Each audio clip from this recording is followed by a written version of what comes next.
Hello and welcome to our 21st edition and our second anniversary. We can tell you that with your help, our first 20 programmes have had a clear-up rate of roughly 1 in 6, and they're crimes that almost certainly could never have been solved without your involvement. And there were serious crimes too. 34 have come to trial so far, and all of them have resulted in convictions. One man has just begun a life sentence for murder. 6 men are awaiting trial charged with murder, and 1 for attempted murder. There's been 1 man convicted of rape and 3 others charged with rape, and 23 men have been charged in connection with armed robberies. Let's quickly bring you up to date about last month's programme. Calls to detectives here in the studio and around the country led to more arrests, more are likely, and there's been a breakthrough in 2 murder investigations. Marcia Tamboza, a Dutch girl who lived in Surrey, was abducted on her bicycle and she was strangled. 156 viewers called us, and 1 was a criminal pathologist who had a hunch, and detectives were intrigued by it and re-examined some forensic evidence. The result has been decisive. Police now know that Marcia's killer also killed Alison Day in East London late last year, and is the same man who raped 3 other women.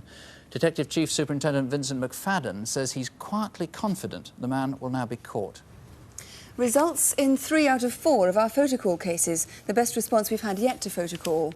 2 men have been charged with an armed robbery at Holloway in London and with attacks at 6 other building societies, and a 3rd man has now been arrested too. 2 men have been charged with a theft from a jeweller's in Huntingdon. That, surprisingly, was information from a viewer miles away in Glasgow. And a viewer recognised her former boyfriend. He has now been charged with 2 armed robberies in the northwest of England. This man, however, Dennis Martin, our 4th case last month, has still not been traced. Call us if you've seen him. On the other reconstructions last month, Jason Swift was the 14-year-old runaway found dead in Essex 8 months ago. We had 180 calls, including 1 definite sighting of Jason at Victoria Coach Station. And 1 viewer has some crucial information. Mike, please, from Croydon, who rang twice to help. Please do call again right now. The number direct to the studio is 01811 8055. Ask for Mark, a BBC researcher. We guarantee it's in complete confidence. You may hold the key to prevent another killing. Now to the first of this month's reconstructions. Anne Locke, a secretary at London Weekend Television, had been married just a month when she vanished on her way home one Sunday night. It's a case that's produced big headlines and wild rumours. Tonight, we'll be showing the face of a man that police need to trace in connection with her disappearance. Our reconstruction starts 7 weeks ago at Anne's home in Hertfordshire.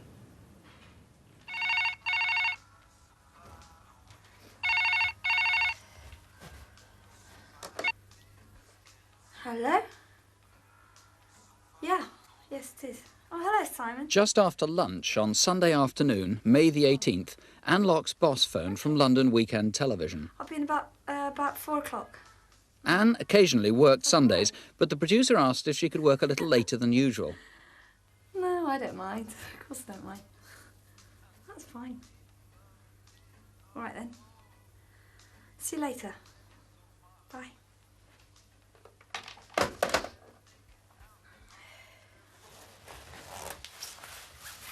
Anne's 86-year-old grandmother lives in the same house, and she remembers all was normal when Anne left home.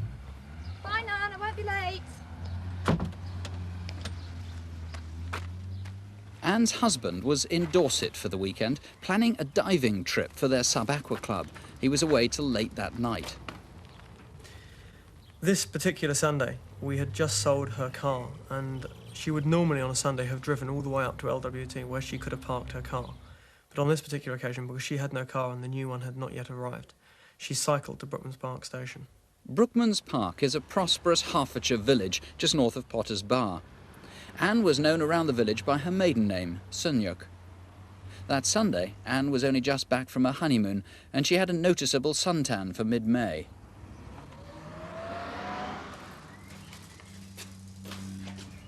Excuse me, what time's the next train, please? To 43. 43? Yep. The ticket collector clearly remembers Anne arriving with her bike.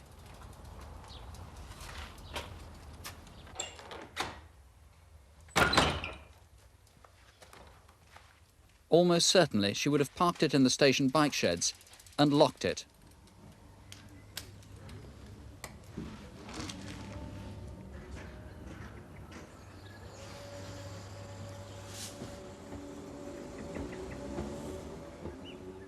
Anne's normal route to work took her on the Welwyn Garden City to London line that used to be called the GN Electric.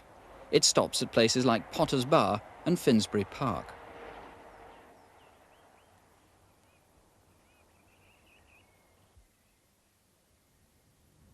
London Weekend Television on the South Bank. Anne finished typing the London programme scripts at around 8:30.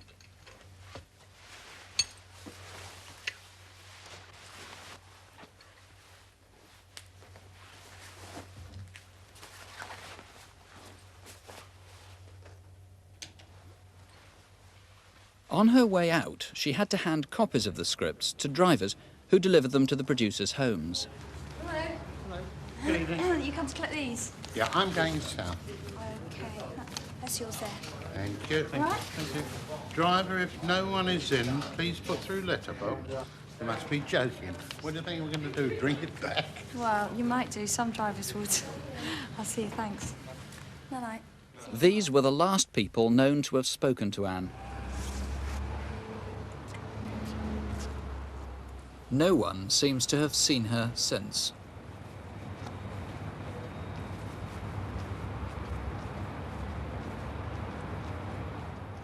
Assuming Anne went home, she'd normally have walked to Waterloo Underground, the York Road entrance.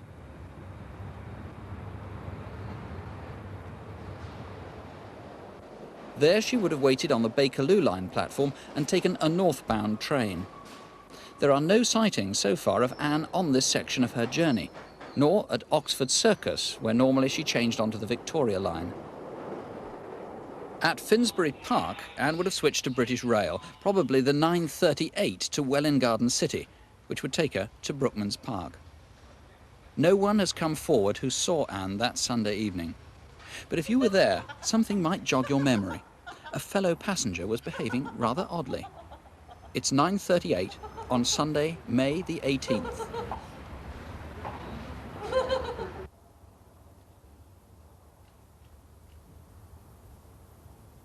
Nine stops down from Finsbury Park is Brookman's Park, Anne's home.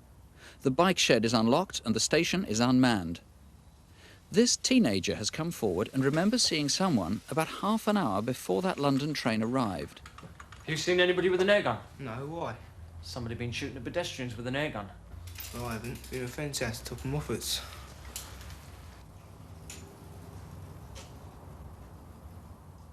By this time, Anne's husband, Lawrence, had got back from his boat trip. I arrived home just before 10 o'clock. Nan met me on the drive and she was quite distressed as Anne hadn't come home and she hadn't phoned either. I unhitched the boat, unloaded the car and drove back down to Brookman's Park station. I got there, had a look in the bike shed to see if her bike was there and it wasn't. It had already gone. I was about to leave when I saw a train coming in. Just after 10, the train Anne should have been on arrived at Brookman's Park. This couple, Mr. and Mrs. Masterman, home from a hiking trip, are sure that they were the only people to get off at Brookman's Park.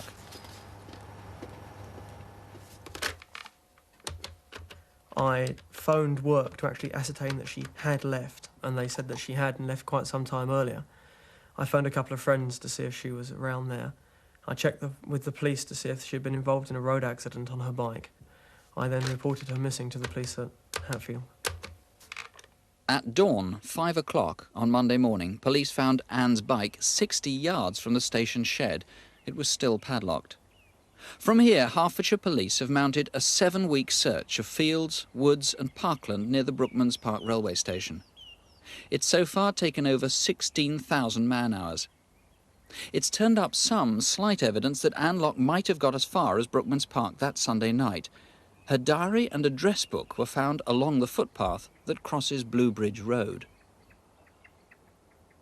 Inspector Paul Dockley, you personally found that address book, but it was 700 yards away from the diary found by one of your colleagues. That is quite correct. Now, how do you account for that? Well, in fact, one of the considerations we're making is that that bag that Anne was carrying, which is a black zip-up bag, which we have here... This is a replica, yeah? This is a replica. Could have been found and the items abandoned from that bag by some passer-by after the event. Now, obviously, we have made inquiries with the Director of Public Prosecutions with regard to this, and he's agreed that there will be no police prosecution if any person comes forward saying they found that bag, removed any of the contents or the money that was in it, as long as they're not involved with the disappearance of Anne Locke. And of course it could have been somebody quite innocently, finding Quite a dress possibly. book, whatever, tossing it away, thinking it was of no good to anybody. that's You quite desperately need anybody who found the bag or the contents, anything like that in that area. Now, that teenager who saw that man acting strangely on the Sunday night at Brookman's Park, that was a fairly strange piece of behaviour. Well, not only was there that, but on the previous day, the Saturday, at 11:45 in the evening, some people had been to a dinner party in Brookman's Park and returning to the station, and there was a bench across the entrance to the platform, which made them walk in a rather obscure angle onto the platform. They were approached by a man. He asked what time the last train was, stood around for a few minutes, and then he made his way out of the platform and up the stairs and out of view, and he hasn't been seen since. So on 2 consecutive nights, just before she disappeared, around the time she disappeared, there was somebody acting strangely. You've got a description. We've got the first video fit of this man. Can you describe him to us? Yes, this man is described as 35 to 40 years. He's 5'6" tall, of medium build. He has a receding hairline and collar-length brownish hair, dark brown hair. He was wearing a bomber jacket and dark-coloured jeans or trousers, and it is believed that he just spoke with a local accent. Right, now that's an entirely new description, and of course the man presumably need not have been a local. I mean, Brookman's Park is right on the A1 and the M25. That is correct, So yes. he could, frankly, have come from anywhere. He could have done. She's been missing a long time now. I mean, do you think there's any chance that Anne is still alive? We're obviously very concerned for her safety, and we do fear that she may have come by her death. Right.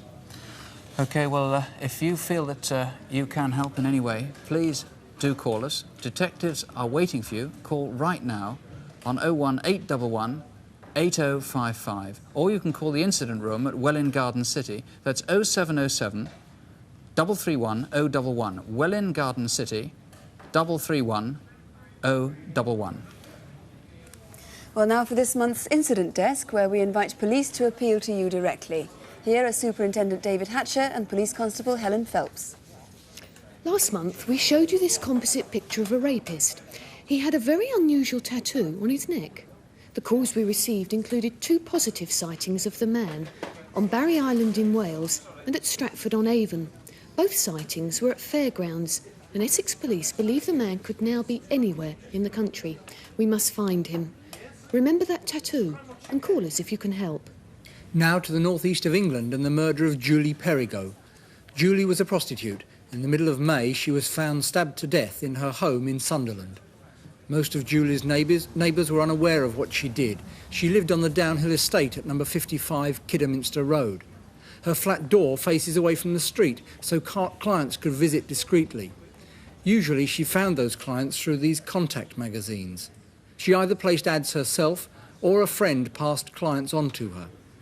On Friday, May the 16th, at about 1:30, Julie mentioned to a friend on the phone that she was due to see someone later. Old Jeff has rung. He's going to pop over to see me. Old Jeff might have been a former client of Julie's, and we've a possible description of him. A man in his mid-60s, about 5'9", with a large beer belly. Old Jeff was smartly dressed and well-spoken, and he has never been traced. At 4:30 that day, a neighbour called round, but the blinds were down and there was no answer. And at midnight, a taxi was seen waiting outside Julie's block of flats. One man was in the car and another ran into it from Julie's flat and drove the car away. Julie was found dead a week later. Apart from the 2 men in the taxi and old Jeff, we need to trace this man. He's about 25 and used the name Michael. He may come from Wallsend and has a slight stammer. Michael was a client of Julie's, and we know that she met men from all over the north of England and beyond through the contact magazines. So if you were one of them, or if you have any idea who Julie Perigo was with on the day she died, please ring us in confidence. It's over 4 months now since 16-year-old Kevin Hicks disappeared from his home in Addiscombe, South London. On Sunday the 2nd of March, A bitterly cold night, Kevin set off to a nearby late-night shop to buy some chocolate and a box of eggs. He needed them for a cookery lesson next day. He never returned. Kevin was a quiet boy and rarely went out. He'd just spent most of his savings on new stereo equipment, and it's highly unlikely that he would have planned to run away. On the night he left home, Kevin was wearing a red, white and black bomber jacket, jeans and red and white high-tech trainers. The case hasn't received much publicity beyond London, so tonight we want viewers from anywhere in the country to think whether you've seen Kevin Hicks. For his family, a call tonight is their best hope.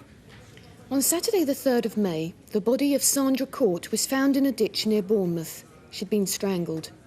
2 weeks later, the detective in charge of the case received this anonymous letter. The writer claimed Sandra's death was a complete and utter accident, and that the person concerned was deeply unhappy, hurt and in total shock. It continues, the only reason the person has not come forward is fear that their explanation will not be believed. Handwriting experts believe the writing has been disguised. If you wrote this letter, or if you have any idea who did, it's vital that you contact us. And remember, your call will be treated in strictest confidence. Next, a jeweller's shop in Kentish Town, London. The man standing by the pillar has just pulled a sawn-off shotgun out of a Texas home care plastic bag.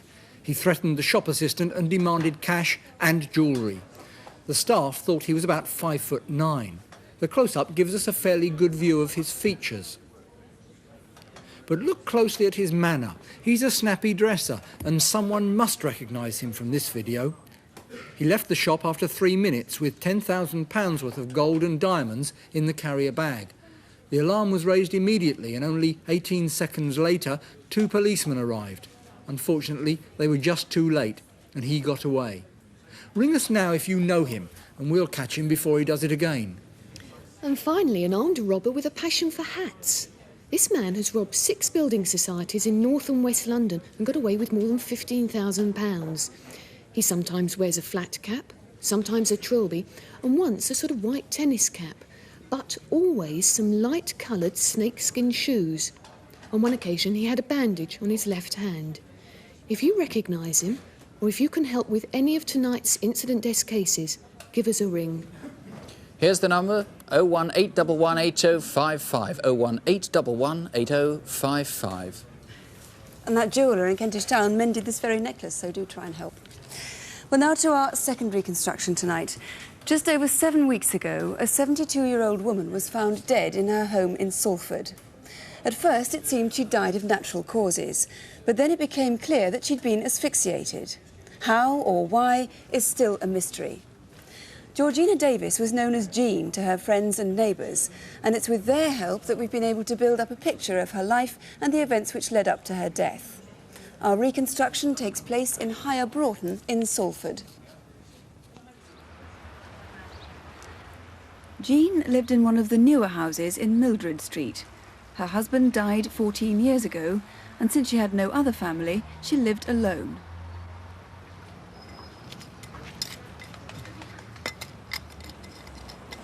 Morning, Jean. Oh, hello, Nona. It's a nice day, isn't it?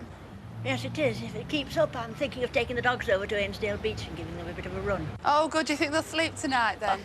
Jean was a very house-proud lady, always keeping the house clean and tidy and spick and span outside and in. She was a very nice person to speak to. She was a totally professional nurse. If you can understand me, she was a lady who had been nursing all her life, and that's what she lived for, actually. Jean retired 18 months ago as matron of Broughton House, a home for disabled servicemen, but she still did part-time private nursing. Her social life centred on the Griffin, her local pub. A few of her friends met there regularly on Tuesday evenings. If she wasn't working, she often joined them. Jean had one other regular evening appointment, which is still unexplained. The local butcher opposite the Griffin describes what he saw every week. About 6 to 6:30, usually near to 6:30. Jean always used to come and stand on this corner, one night a week. And the black escort, she used to come from the direction of Littleton Road, used to pick her up. If the lights were on red, it picked her up on the Cromwell roadside. If they're on green, she crossed over and it picked her up outside the telephone box. And it's always drove off in the direction of Great Church Street. Apart from nursing, Jean's other great love was animals.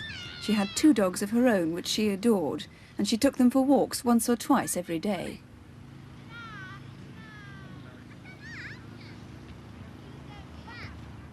On Tuesday, the 20th of May, Jean took the dogs as usual to the Old Salford racecourse in the afternoon. It was the last day any of Jean's friends or neighbours saw her alive. Their statements provide us with a patchy account of that day.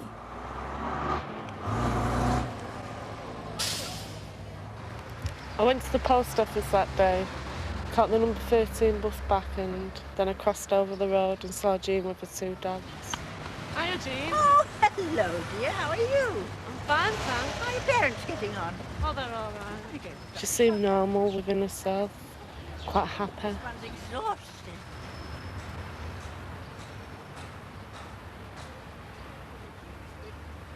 We both walked together up until I reached our house.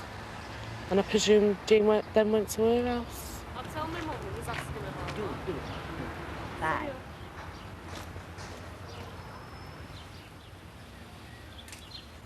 Well, it'd be about 5:45 to 6 o'clock. It had been raining and it was a pretty sort of murky evening, really. I was aware of a car passing, didn't realise at the time that it was Jean's Metro. But when I looked back, I saw this car had parked on the opposite side of the road, and I saw Jean coming across the street. She looked a bit angry, actually, so I thought, well, you know, it's not a kind of time to have a chat to her, really. And then I came into my drive and she sort of disappeared to go into hers.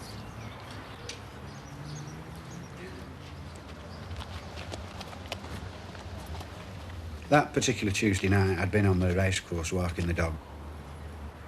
On my way off, decided I'd call at Jean's and invite her out for a drink.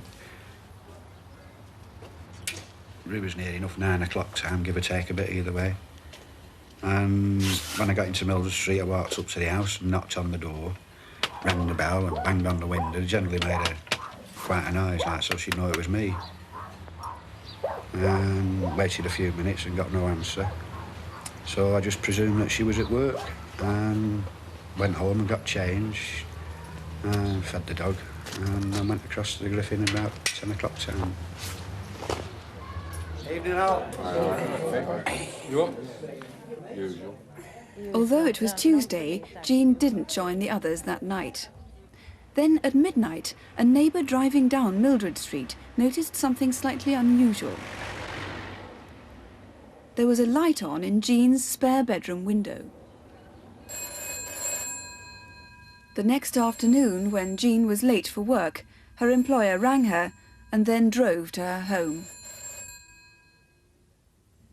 When she found the broken window, she called the police.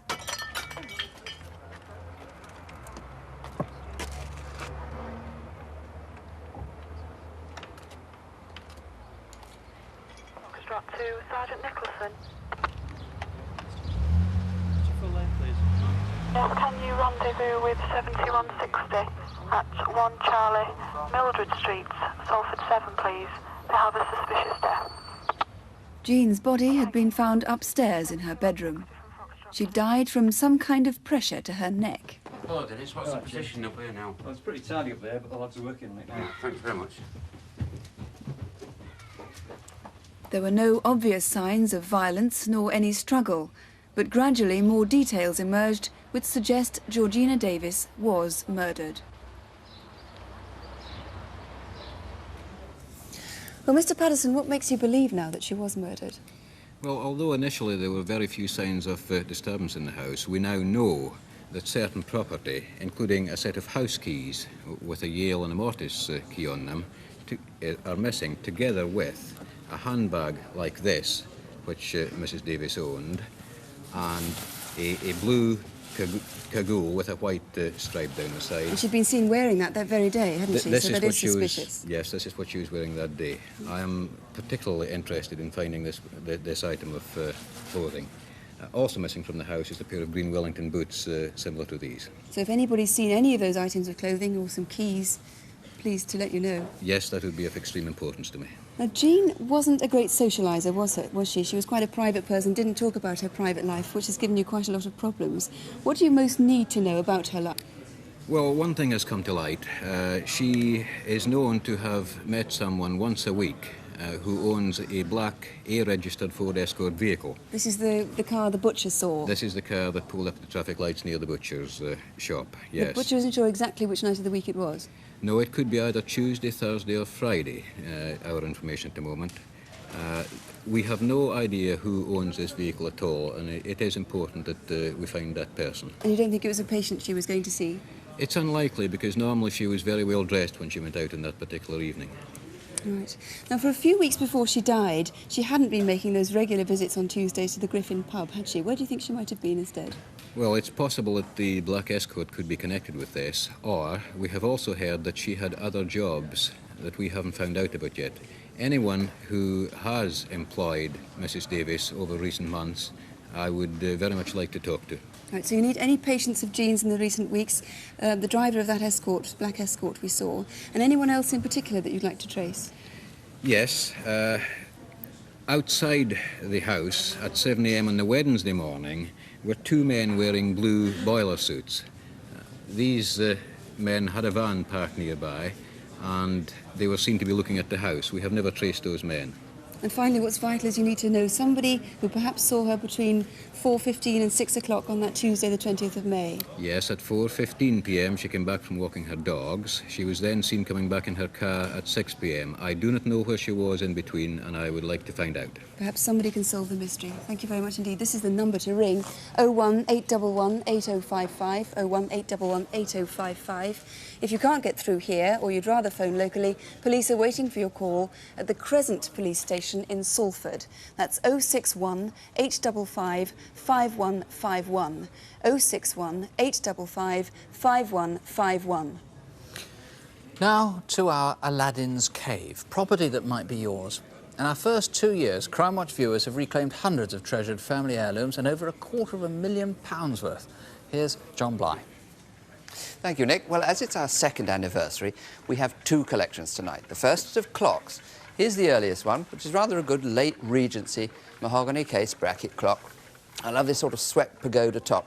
And look at this fine quality foliate carving. I really rather like that. Typical 1830s. From about 1880, much later in the century, we've got a marquetry one here, engraved and etched in the classical manner. And another type of marquetry is here. In this case, using marquetry of buhl, which is brass and tortoiseshell, to give this wonderful, colourful effect, but in the 1880s manner. Here, in the revival period, that's a pretty little chap. Same period, but a different style. I suppose if you really want the best one of the revivals, then it's got to be the one at the end, a marvellous-looking clock. Leaving a fair old gap on somebody's mantelpiece would be the garniture at the end, which... well, nearly right. But this is actually quite an important set and would have had a pair of candelabra to match. The panels of copper are silver, gilt, on a bronze-type background. Now, another unusual set is this here, which has the metal encasing porcelain panels, again from the turn of the century. Over here, we've got a very good skeleton clock. And that leads us on to our second collection for tonight, which is stamps. Now, curiously, this is a stamp collection without a theme. They range from the Vatican first covers to penny reds to, most interesting of all, some Polish prisoner of war camp stamps, which were used in 1944 and 1945. Now, we believe these belong to one person who may have worked for the Mobile Shipping Company. Some of the first day covers were sent to their offices in Pegasus House, and there are copies of the in-house magazine filled with stamps. Now, some of this collection is extremely rare. For example, that block, if it's genuine, is worth over £3,000. So, while you're busy trying to think of anyone who might help with that, I'm going back to wind up the clocks. Well, the number, once again, if there's anything you recognise, is 01811 8055. 01811 8055. Our final reconstruction involves a crime that's callous and reckless in the extreme. It's an unsubtle armed robbery in which two people were shot at in cold blood. It happened 5 weeks ago in a busy shopping street in Birmingham.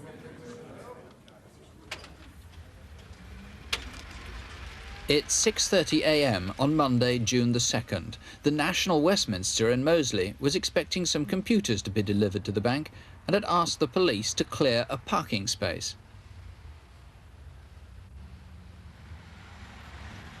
This man, David Bishop, a bank clerk, arrived at 10 to 9. Later, he'd recall he'd seen a blue Ford Escort parked outside the bank. The bank opened and it was business as usual in Alcester Road for the rest of the morning.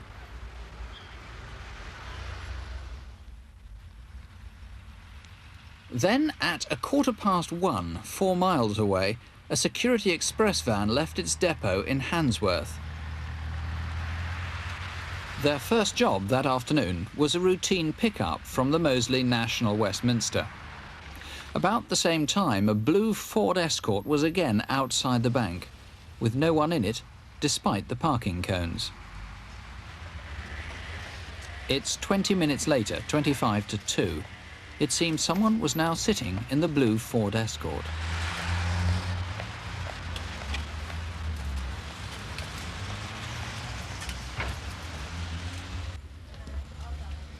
The collection routine took 5 or 10 minutes.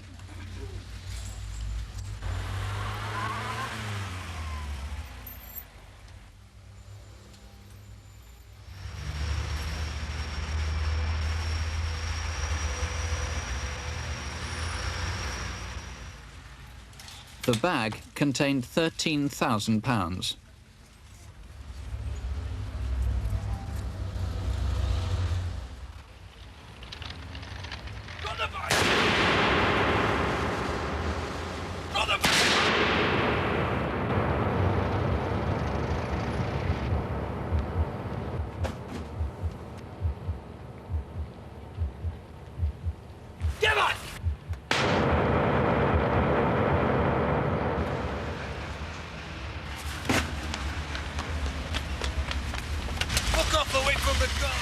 From this point, passers-by gave chase.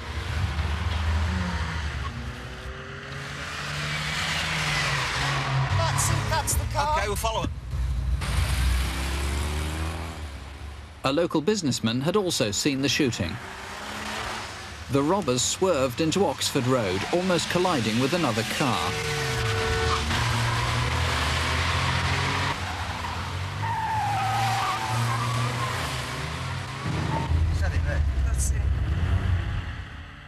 Half a mile down Oxford Road and the Escort was getting away.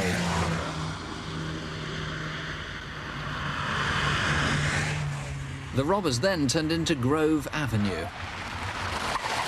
As the couple in the Metro approached the junction, they saw the Escort had come to a stop. Don't get too close. Remember, he's got a gun. Okay. But maybe the gunman had got out.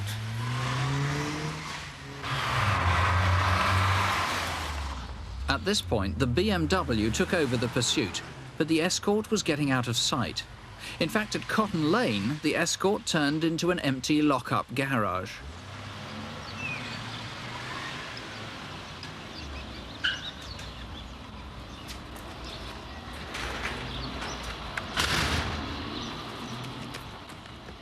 With the driver hiding, the pursuing cars drove straight past.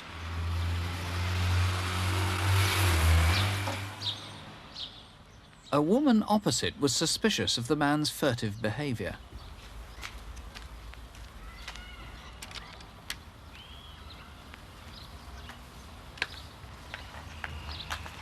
Hey, what are you doing? It's private property.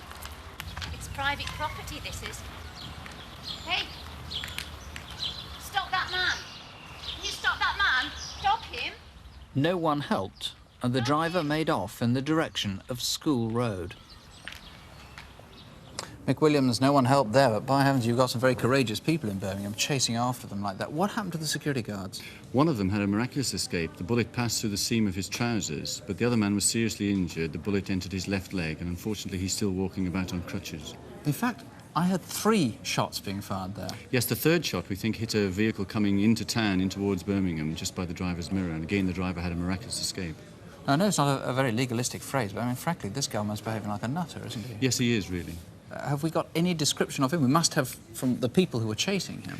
Yes, these have been made up from witnesses who saw them. These are artist impressions? They are indeed, yes. This man is about 5'10", 6 foot, aged 35 to 45. What is very noticeable about him is that he's got a hairy chest and a heavy gold chain around his neck, which is shown on the picture there. Right, that's the gunman. What about the driver? The driver's a younger man, aged 25, 26, only about 5'6" to 5'7", slim, with a very pale complexion. Right, you've brought some things with you that were Yes. found in the escort. There's a right. sun on that day, Monday, June the 2nd. If you look at the back, you can see that it's talking about the Brazil-Spain match, That's the right. Sunday previously. There's this jumper somebody left in. Yes. Which, not particularly spectacular. And 2 screwdrivers that were left in the back there on exhibit bags here. Where was the car stolen from? The car was stolen from Pett Street in London, Southeast 18, 36 hours before the robbery was committed. From London? So That's right. the robbers may not come from Birmingham at all, could come from anywhere. That's right. People might have seen this chase through Birmingham. It was, after all, fairly spectacular, these 3 Yes. cars. It started in Ulster Road, of course, the National Westminster Bank. The car then swerved down into Oxford Road, right into Grove Avenue. That's where we think, as I understand it, you think the gunman got out. Yes, that's right. And the escort then went on, round the corner, and parked in that lock-up garage there. That's right. Now, where that car stopped in Grove Road, you think the gunman might have got into another car, is that right? Or at least there was another car seen there? That's right. From witnesses that we've now interviewed, we can put a metallic green 7 Series BMW as being parked in the scene with a lone male driver sitting in the car. Do we have any description of the driver in that car? Yes, we do.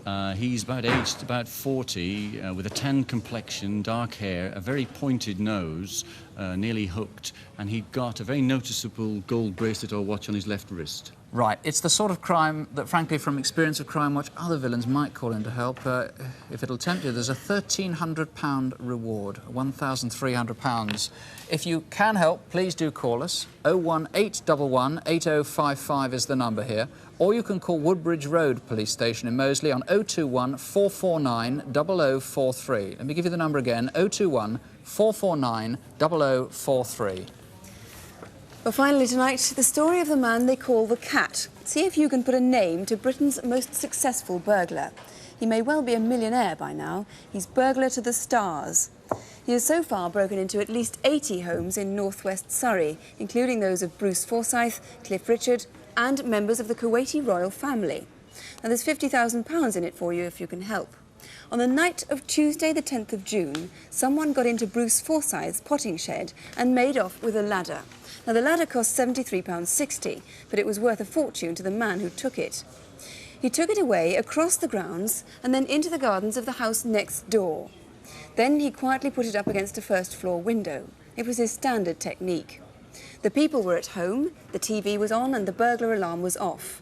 He climbed in through the dressing room window, explored the bedroom, and, under the dressing table, he found this, or one exactly like it. It's a Louis Vuitton designer bag, and it was heavy, because inside it were, quite literally, the crown jewels. Now, not the British ones, but historic treasures nonetheless. They form part of the Kuwaiti royal collection. If you look over here, Cartier watches and all sorts of things. This bracelet, in fact, matches a necklace that went with it. It was made for the princess's 24th birthday, and altogether this lot, they're worth £1 million and more. Now, most of these we have here are replicas, but if you can help find the originals, there's that huge reward of £50,000. So take a really good look. And while you're watching, if you have expensive jewellery or any other valuables in the house, it might just be worth checking what's been happening to them while you've been tuned to Crimewatch. Well, if you can help with any of tonight's cases, please ring. The number here is 01811 8055, or if you prefer, you can write to us. The address, Crimewatch UK, BBC Television Centre, London W12 8QT. We'll give you all the local numbers again when we're back with Crimewatch Update. That's at 11:45. Now, what we've learned, I suppose, after 2 years on the air is that solving and preventing crime really is too important just to leave to the police. Thank you very much for calling if you did. Indeed, thank you for watching. Don't have nightmares, please. Sleep well. Good night. Good night.